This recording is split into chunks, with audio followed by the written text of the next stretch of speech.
저는 박근혜 전 대통령 캐릭터 정말 이해가 안 가요. 어제 재판정이죠. 네. 재판정에서는 도대체 왜 웃은 건지. 전용 작가님께 물어봐 주시면 안 되나요? 안 되지 않죠. 돼요. 많은 분들이 상당히 의아하게 예. 생각하셨을 거예요. 블로그엔 아직 안 쓰셨죠? 네. 아, 요거 하신 다음에 쓰세요. 아니 뭐 안 쓸 생각인데 아, 예. 어떤 분들은 나사가 풀린 게 아니냐, 아하. 아니면은 지금 정신이 없는 게 아니냐. 너무 이제 그 예. 구치소에서 있는 기간이 이제 고통스러워서. 쌓여가다 보니까 이제 근데 제가 보기엔 그게 아니고 유진용 장관에 대한 비웃음이다. 이렇게 보면 됩니다. 아. 그러니까 이 박근혜 전 대통령의 경우는 모든 사람에 대한 어떤 그 기준이 뭐였냐면은 자신이 권력이 있을 때와 권력이 없을 때로 구분을 해요. 그래서 이 당 대표 시절에도 사람들을 보는 시선이라든가 또는 어떤 사람하고의 그 관계를 이렇게 보면은 자신이 대통령의 딸로서 청와대에 있었을 때 낮은 직급에 있던 사람이라도 중용하는 경우가 많았어요. 그 시절을 기억해 주는 사람을 좋아합니다. 그리고 그 사람들이 막강했던 유신 권력의 이 큰 명예로서의 자신을 대접해 주는 준비와 경험이 있는 사람, 그 습관이 돼 있는 사람을 좋아하는 거죠.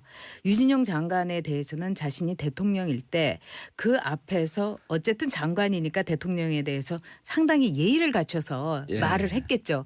그러면서 재판정에서는 뭐 노태강 국장은 뭐 좋은 사람이고 절대로 참 나쁜 사람이 아니다. 이렇게 말하는 걸 보면서 아, 당신이 내가 대통령이었을 때 당신의 태도를 내가 알고 있다.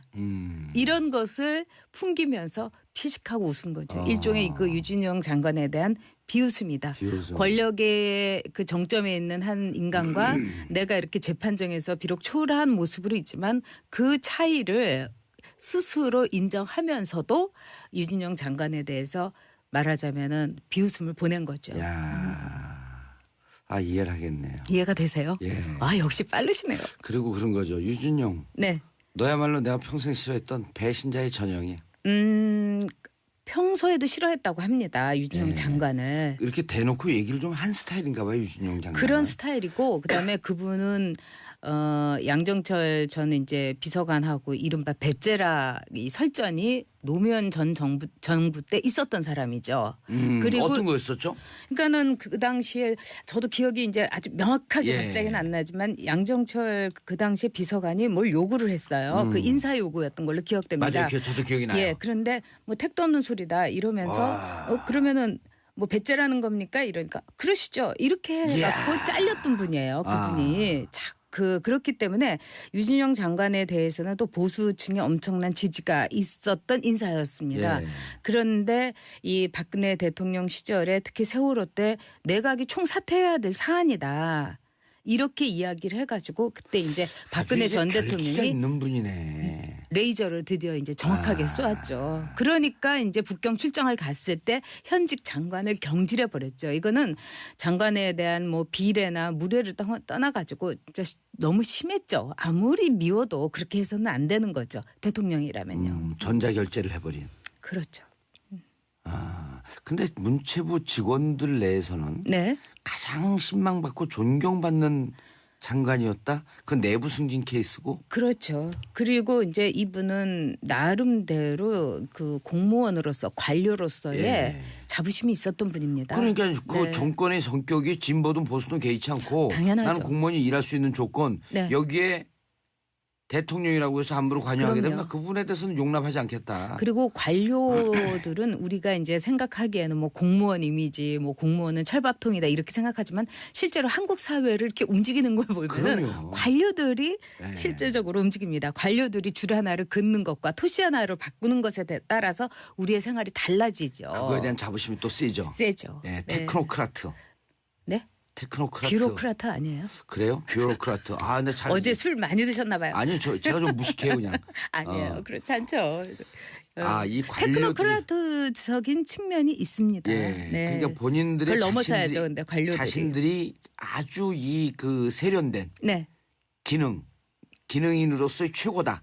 이런 거에 대한 자부심도 좀 있는 거 아니에요? 그렇기도 하고 이제 그 뷰로크라시가 사실은 이 관료주의가 예, 관료주의. 어떤 경우든지 한 시대를 관통하는 반석이 됐죠. 일본은 그게 더 세잖아요. 말도 못하게 세죠. 그리고 일본의 그 관료들은 일본의 성장, 특히 일본이 이제 패전 이후에 그 잿더미 속에서 일어나게 된 것은 예. 일본 관료들의 강직함과 유능함 때문이다. 예. 이렇게 언제나 얘기를 합니다. 예전에 그 한번 재경부 관료들이 네. 그 민주노동당에 있을 당시에 네.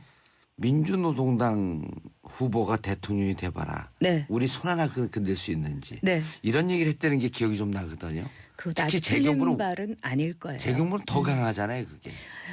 우리가 이제 경제를 예전에는 담당하는 이제 그 경제기획원이라서 EPB라고 했는데 네. 거기에 최고의 인재들이 이제 갔었죠. 그래서 한국 사회에서 이른바 산업화 시대의 고도 성장에 견인을 했던 것이 그 당시에 경제기획원에 매우 유능하고 그다음에 애국심이 넘쳐났던 관료들이었던 건 부인할 수가 없습니다.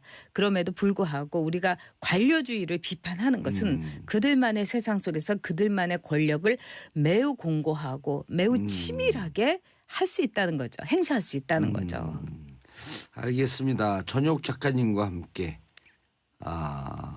정치인에 대해서 정치 문화에 대해서 함께 논의하고 있습니다. 그러나 오늘 거기 들어가기 전에 박근혜 대통령이 워낙 전문가시기 때문에 살짝 터치하고 샵 1035 단문 50원 장문 100원 함께해 주시기 바라겠고요. 죄송합니다만 저는 감기가 걸렸고 목소리가 들락날락합니다.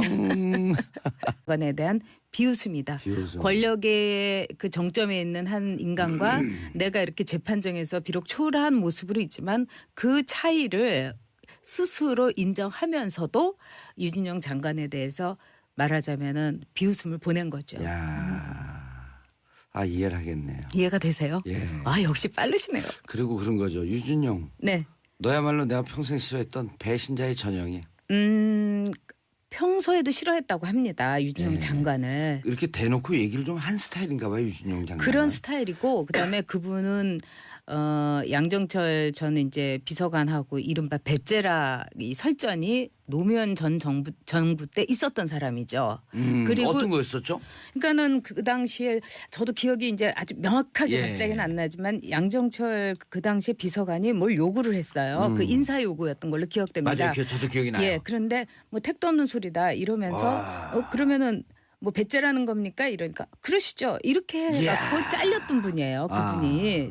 그렇기 때문에 유진영 장관에 대해서는 또 보수층의 엄청난 지지가 있었던 인사였습니다. 예.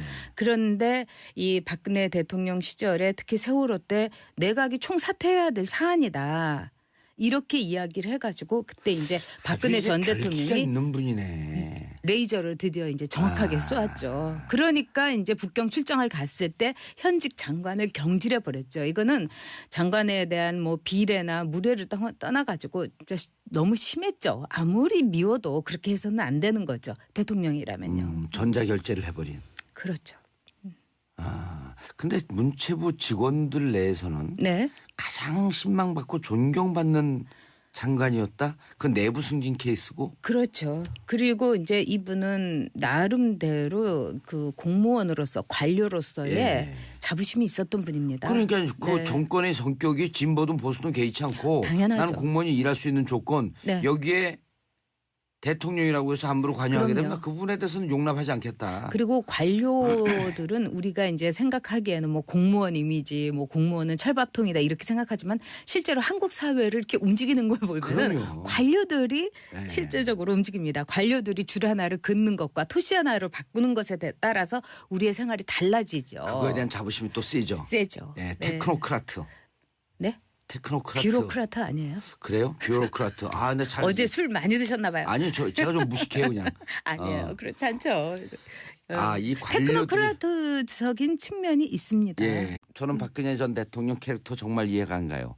어제 재판정이죠. 네. 재판정에서는 도대체 왜 웃은 건지. 전용 작가님께 물어봐 주시면 안 되나요? 안 되지 않죠. 돼요. 많은 분들이 상당히 의아하게 예. 생각하셨을 거예요. 블로그엔 아직 안 쓰셨죠? 네. 요거 하신 다음에 쓰세요. 아니 뭐 안 쓸 생각인데 예. 어떤 분들은 나사가 풀린 게 아니냐, 아하. 아니면은 지금 정신이 없는 게 아니냐. 너무 이제 그 예. 구치소에서 있는 기간이 이제 고통스러워서. 쌓여가다 보니까 이제 근데 제가 보기엔 그게 아니고 유진용 장관에 대한 비웃음이다 이렇게 보면 됩니다. 아. 그러니까 이 박근혜 전 대통령의 경우는 모든 사람에 대한 어떤 그 기준이 뭐였냐면은 자신이 권력이 있을 때와 권력이 없을 때로 구분을 해요.